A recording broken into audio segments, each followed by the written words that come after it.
سڵاوتان لێبێت و ئەم کاتتان باش لە بەرنامەی کۆوارەوە بە کۆمەڵێک بابەتی هوەری و کولتوریەوە هاتوینەتەوە لاتان. سەرەتای بەرنامە کەسمان بە هەواڵە هوەری و کولتوریەکانی هەفتە دەست پێ دەکەین.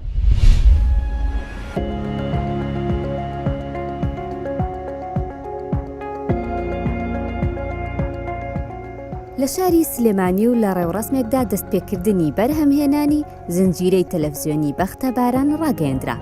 زنجیرە دراماکە لە دەرهێنانی نیاز لەتیفە و لە 8 زنجیرە پێک هاتووە.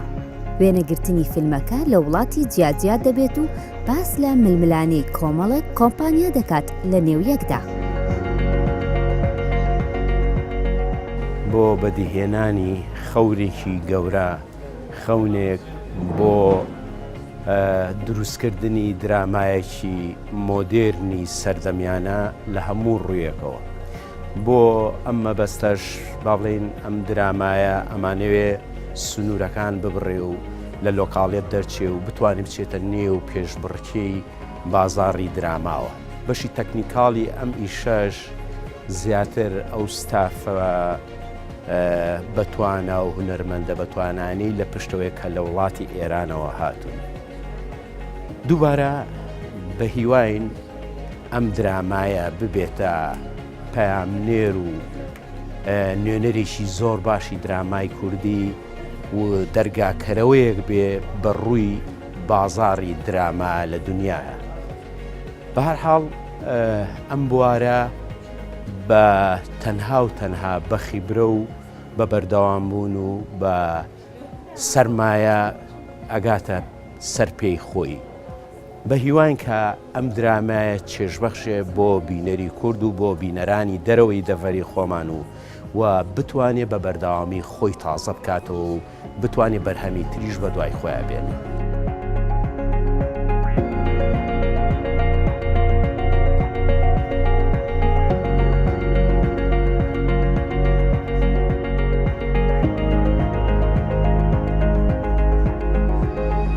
ئێمە بانگەشە و گرت کۆنفرانسێکەکەین بۆ یەکەم زنجیرە درێژی درامای کوردی کە لە 8 زنجیرە پێکاتەوە بە ناوی بەختەباران. ئەم درامایە لە نووسینارەی ئەحمەد ڕەزایە لە دەرهێنانی بەندەیە و زیاتر لە 200 ئەکتەر بەشداری تیا ئەکەن. دراماکە لە چەندین ناوچەی جۆرا و جۆری جیاوازی کوردستان و دەرەوەی کوردستان و ئەوروپاش وێنەی ئەژیرێ بە سیستەمێکی زۆر پرۆفشناڵی کار لە دراماکەیە کرێ.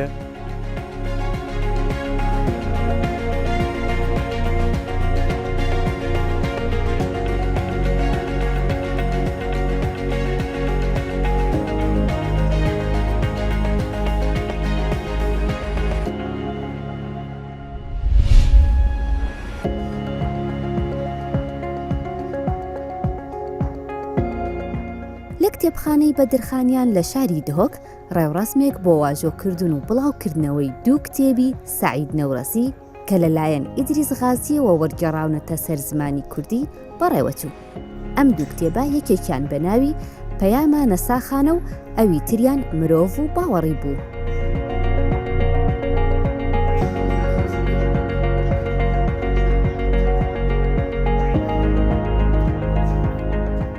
بەڵێ ئەڤروکەمە 2 پەرتۆکێت زانای کوردی ناودار سعید نورسیک و ناودار پەیامەت نور ما وەرگێڕانش زمانی عربی بۆ زمانی کوردی و ما چاپکردن و ئەڤروکە ما ئیمزاکردن و دابەشکردن سەر خوێندەوانە. ئەف زانای پاسی زانایکە گەلێکی بەرکەتیە و ئەم وای کوردە دەرحەقاوی دا 5 ساڵن و پێدوی ئەم گەلێک گرنگیە بدەینە چونکی زانایکە کوردە پتر ئێش و ژانێت مەزانە. ئەو هەردوو پەرتۆکێت ئەڤرو هاتینە چاپکردنی پەرتۆکە ناوی پەیامە نەساخان یا دوی ناوی مرۆڤ و باوەری. پەیامە نەساخان بەڕاپتر دلە دڵدانەوەک ڕاچێتەکە معنەویە بۆ نەساخە پشتەوانیە دەرونی و مرۆڤ نەساخ و مرۆڤ نەخۆشیاتی نەترەکەوی دا دەبشێت خۆ ڕاگیرێت بەرامبەر وان نەخۆشیە و ببتە هاریکار بۆ دەربازبوونش وان نەخۆشیە و ببتە هاریکار بۆی بۆ چارەسەربوونێ. سەبارەت پەیامە دوێژێکن سەر مرۆڤ و باوەری بەحسی ڕۆڵێ باوەریت کە ژیانە مرۆڤدا و گرنگیاوێ کە مرۆڤ باوەڕدار چەند مرۆڤێکی بەرهەمدارە و مرۆڤێکە ژیاناوی یا ڕۆنە و مرۆڤێکی پێزە پشتاوی یا قایمە پشتاوی الهێزە رب العالمینە و مرۆڤێکە پتر هەستێت مرۆڤەتی لەدەفهەنە و مرۆڤێکە رنگێکی گشتی ژیانەوە یا بەختەوەرە وەم هەمی پێدوی وان ساڵ و خەتانی ژیانە خۆدا ئەڤژ هەمیت باریە داهەنە و سعید نورسی پەرتوکە خۆدا ئاماژە بکرێ.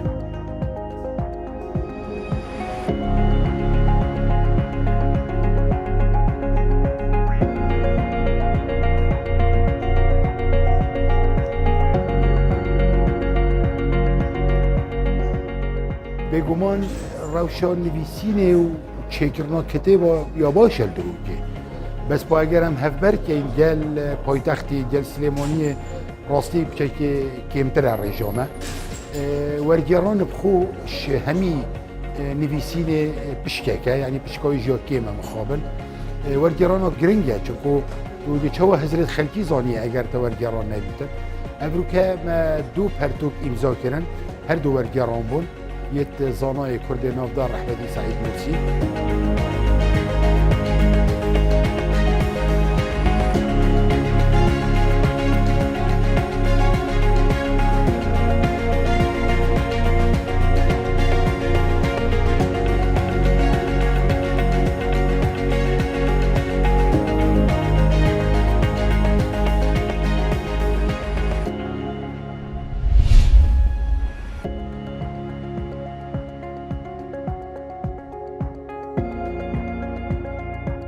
نووسەری کورد سەید خان لە پەیمانگای فۆکس هۆخشۆلێ لە ئەڵمانیا کۆڕێکی بۆ ئەنجامدرا.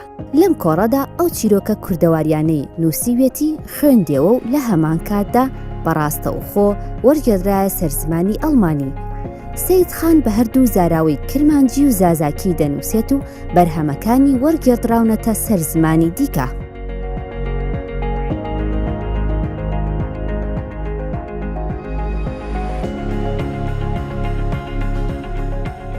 او کرتا چیروکن ناوی پرتکک گرفه او کرتا چیروکن من بری هنای کووارا ده هاتن وشاندن پشترام وک پرتک وشاندن 8 چیروک تدانه از ایرو 3 آنجی 4 چیروکا بخوینم آلمانیا وان 2 چیروکا حواله همون سودا استان بخوینه یک آنجی 2 چیروکا جی دکتر کلاودیا کلاینرت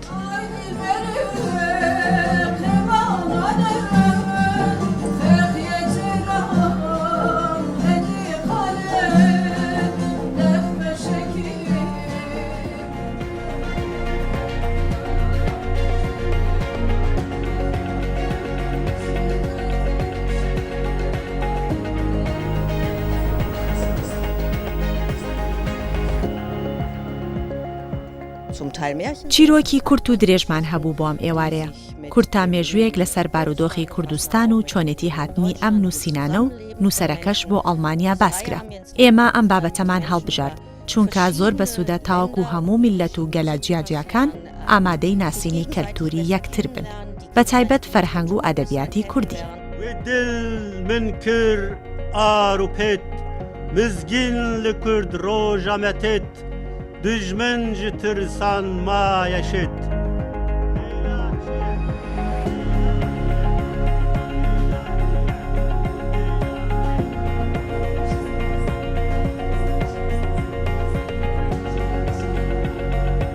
Sehr oft vor.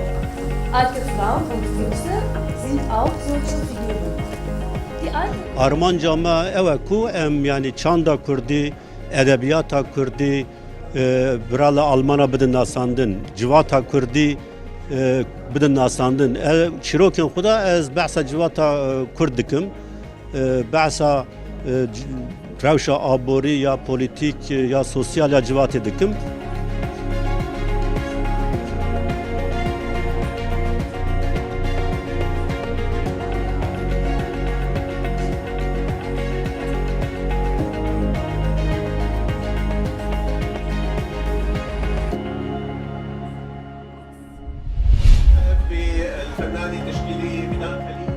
ئازار و ئەزمموی پەنابەری ژنان لەلایەن فیدان خەلیلی نووسەرەوە دەکرێتە ڕۆمانێک و لە ئەڵمانیا بڵاوکرایەوە. ئەو لەسەر وەک حیاتەیە ملەت کامپد لە جوو ئێدا و دوای چێروکرد ملەت چاوە بەگەمی بە ئەوە هات بە دریا بەحرێرە و دریا یعنی چ رێبێ ملەت ئەنۆ خەلەزبوونا خاژ مرنێ کرد ژبەر دەرباس بە جیانەکە نو. پاڵەوانی ڕۆمانەکە کچێکە لە ئەوروپاوە هەوڵی گەڕانەوە بۆ سووریا دەدات. کچێک هەیە دەوێ ڕومانێدا جا ئەوروپا va dikarê Sûrî eksî vê miletî giştekî ji Sûrî û ji herbê û ji şer tên derbas Ewropa dibin ev keçka ji Ewropa ve dikarê Sûrî ji ber dixwaze li wê de derbas bê mirinê. Derbas bê mirinê xewnikê dibîne dibe ez derbas bê mirinê ez kanim vê miletî giştekî ji destî mirinê û ji destî şer xelas bikim ez bi qurbanek bim ji bûyî wana ji ber wê miletî li Sûrî re. ڕۆمانەکە بە زمانی عەرەبی نووسراوە و بە ناوی عبور ئیلە المەوتە واتە پەڕینەوە بۆ مەرگ. تەڤیژی وەک کەچکە کورد پەنابەر دەبێ هەمی باژار و دەولەت را دەرباس دەبێ و تەڤیژی چخواس یعنی گەر لە ژیانێ گەڕی بەس پڕیژی البندا خو مرنجی دید.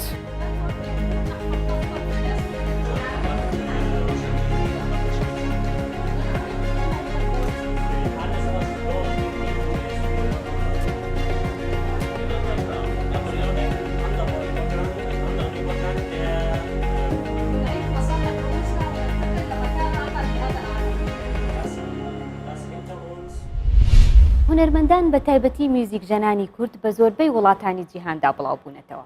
هەر یەکی لە جێگەی خۆیەوە پەرا بە تواناکانی خۆی دەدات و زیاتر میوزیکی کوردی تێکەڵ بە میوزیکی جیاواز دەکات تا بتوانێت لەو ڕێگەیەوە تازەگەری دروست بکات.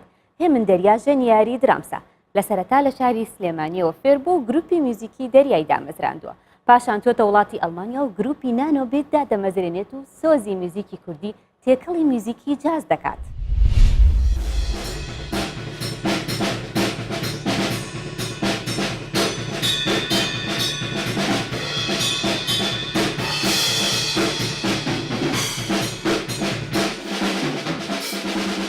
من دەریا لە دایکبووی شاری سلێمانی لە سەرەتای مناڵیمەوە حەزم لەم ئالەتە کرد و تا ئێستا حەزی لێ یەکەم.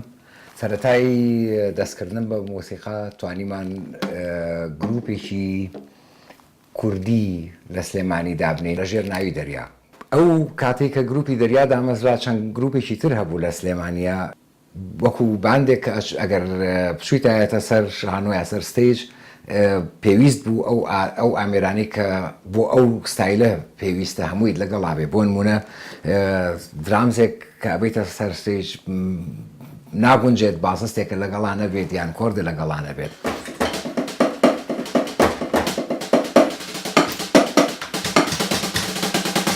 سەرەتا ئێمە وەکو گەنج حەزمانە کرد شتێکی تازەتر بکەین لەبەرەوەی گەنجی بە حکمی ئالەتەکەش ئەم ئالەتانە زیاتر لە بۆ ئەوسای ئێمە بە زمانی ئەوسای ئێمە غەربیتر بوو بەداخەوە ئەوسانە مەکتەبێک هەبوونە کەسانێک هەبوو بتوانن ڕێگەیەکی باش یان ڕێگەیەکی ڕاستمان پیشانن. ئەوەی کەمان کرد تەنها لاساییکردنەوە بوو بە هەدەفی ئێمەشەوە بوو کە با بڵێن مۆسیقای کوردی لە چوارچێوەیەکی تریشا جێی بکەینەوە کە تا ئێستا من خەوی منە و شەڕی بۆەکەم ڕاستی. گەردی بەرێزێ دەیپڕ لە سوورێمە چونکە ئێستانە و ئۆجێینە سرێمە.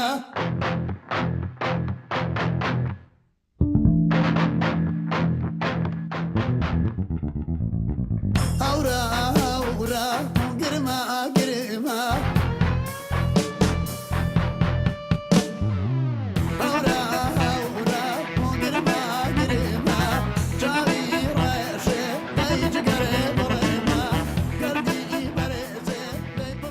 وڵاتم بەجێش لە ئەڵمانیا گیرسامەوە کە زانیم لێرە ماوەیەکی نازانم چەند ئەبێژیان بەسەر بەرم کەوت ماوەی فریایی خۆم بکەوم جارێکی کە دەست بەمەوە بواری مۆزیک ئەوە بوو لە درامزا توانیم زیاتر خۆم بەرەو پێش بەرم توانیم بە شێوەیەکی زانستی تر دەستی بەمێ توانیم جێی خۆم کەمەوە لەگەڵ چەند باندێکی جۆراوجۆری ستایلی جۆراوجۆری ئەڵمانیا توانیم زۆر شت فێر ببم لێرە.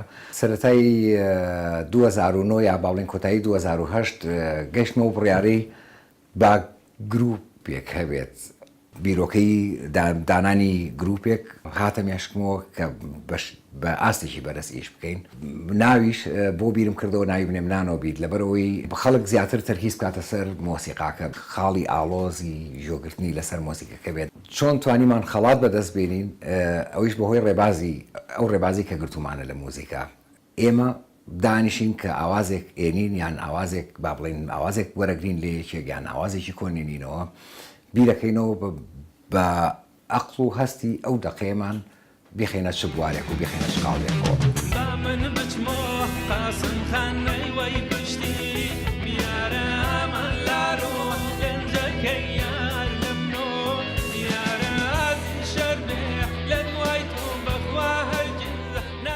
دوا بەرهەمی نوێی گروپی نانۆبیت کە خەریکین گۆرانیەکە بە ناوی بێخۆم ئەم گۆرانیە ئاوازەکەی هێدی خان دایناوە دواکاری خۆشم بۆ کوێ من دەریاک ئیشی کاک هەڵکەوتم لە کە ئێستا کاری میکس و ماستەرین ماوە گۆرانەکە ناوی دڵە بابەز بێت تێکستم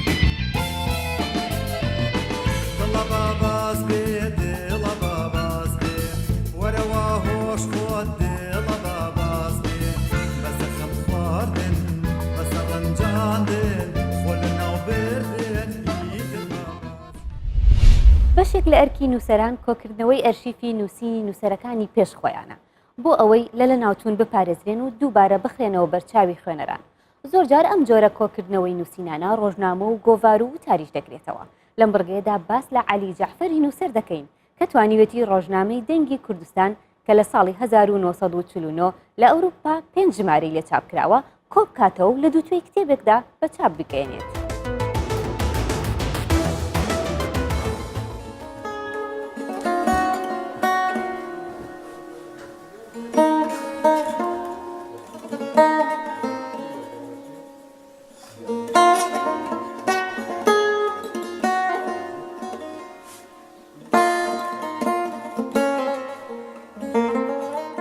از خلق روجاوامه ئێستا ئێرۆ ئەز میوانێ کۆمەلە هەواڵتیمەل و باژارەی سمینارێکی گەلک کەسن ڕەوشەنبیر و کەسن کورپەروەرن هەڵ بدەرە میوانژی حازرن من حەز دەکەم پرتوکەخۆی داویێ لەوەدارێ بدەم ناسکردن چکە ڕاستی لە هەر زمانێکی هەر ئینسانێکی جانا زرار بەرگەرە یعنی زرار لەسەر پرسۆ کوردی گشتی بەرگەرە نە زرار سەر نەشەت بەڵکە بۆ سەر مەساڵات شێوان چی بینوانێک من ئەمە بەرهەمەمەی داویە چاپ کردیە ئەوژی ڕۆژنامە دەنگێ کوردستانە دەنگێ کوردستان یەکەمین ڕۆژنامە کوردی لە ئەوروپا ڕۆژئاوا ساڵی 1940 لە سوێسرا هاتیە وەشاندن کۆمەڵە خوێندەکارên کورد دوێ دەمەیە کۆمەڵێکی کوردی هەبوو کۆمەڵە خوێندەکارên کورد لە ئەوروپا دەبن سەرپەرشتیە ڕەحمەلەی دکتۆر نوردین زازادا ئەو کۆمەلە هاتی دامەزراندن و نەعینی نوردین زازاژی بێ سەرنووسەرێ vê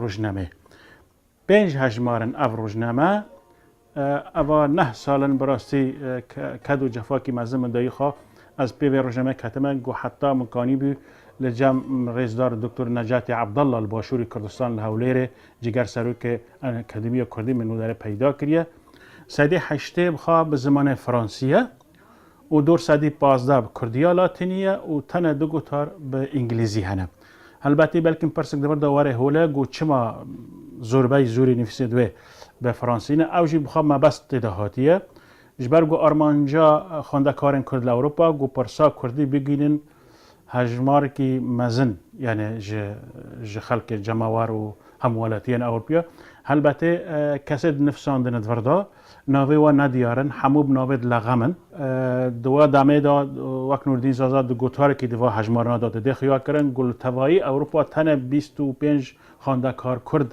di we salina da li vê welatna hebîne û ji we 25 hejmarina tene 2-3 kes xwedî şiyan bîne di we salina da li ser nivîsandinê yek ji wan Nurdîn Zaza ye Esmet Şerîf Aliye û rehmelê Dr. Kamran Bedirxanim Piranî tabî tişê dwer hatiye wek nûçe hatiye yine komala xwendekarên Kurd çalakî diwe û tevgerê diwe û çûne kidere û çi kirine kî dîtîne û çawa got komala xwendekarên Kurd bûye endam di yekîtiya lawan û xwendekarên cîhanê da pir wê yani li ser navarokê wê li ser wê ye.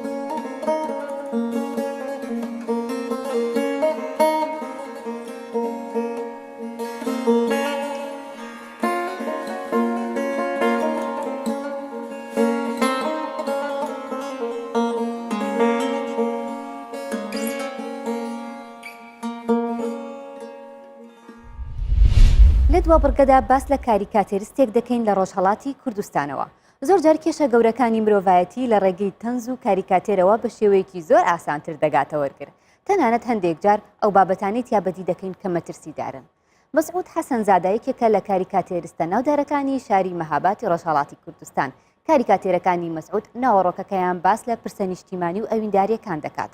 مەسعود جگە لە کاریکاتێر شعریش دەنووسێت و ژمارەیەک لە شعرەکانی کراونەتە گۆرانی.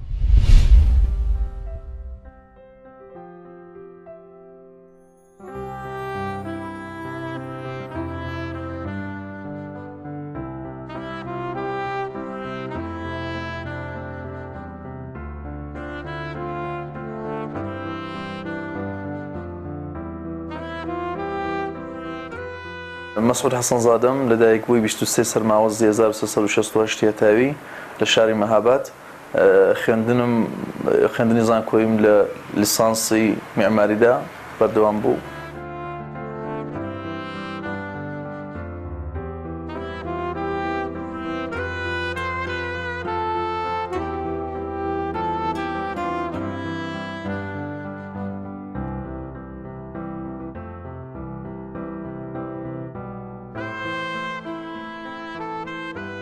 لە سەرەتای مناڵیەوە بەهۆی کە باوکم نەقاشی لە کێشاوە وێنەکەشی دەکرد، هەڵبەت بە شێوە حرفەی وەدیو نەکەوت، بەڵام لە منداڵی ئەو زەوقار هەبوو، ئەو سەلیقەیار هەبوو.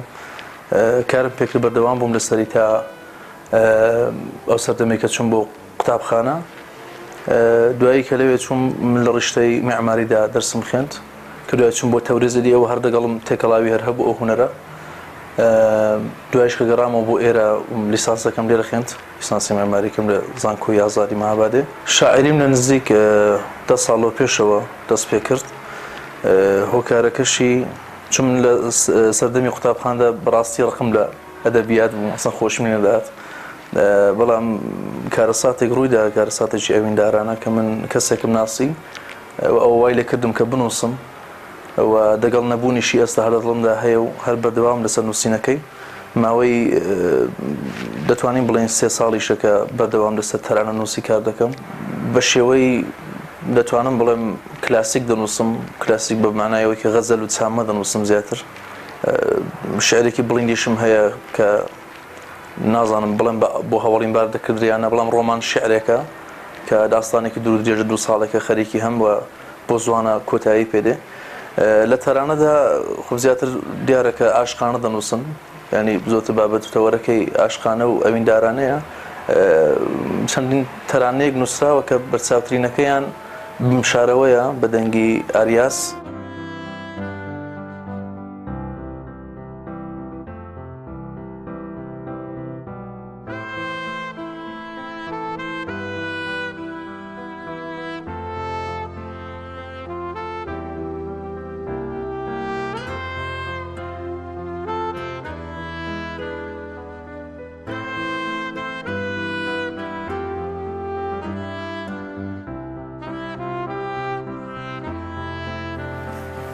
تەشەروێنە کە وشەیەکی دا تەشای مامۆستا سوتاوی ئەوەی باشتر بڵام.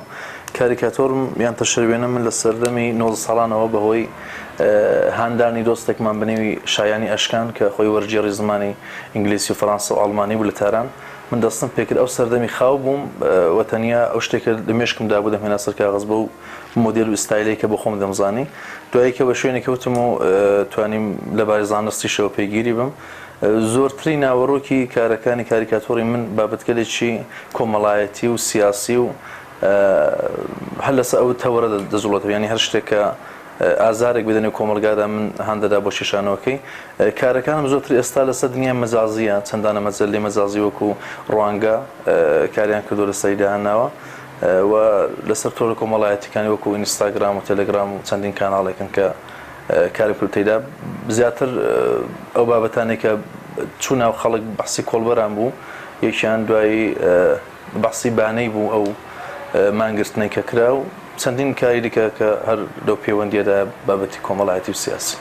لەو چەندانە بەهرە و هونەرێکە هەمە شکر بۆ خودای بەتەمام زیاتر جەخت بکەمەوە لەسەر شعر و کاریکاتۆر بەهۆی کاریگەرێکی باشتری هەیە.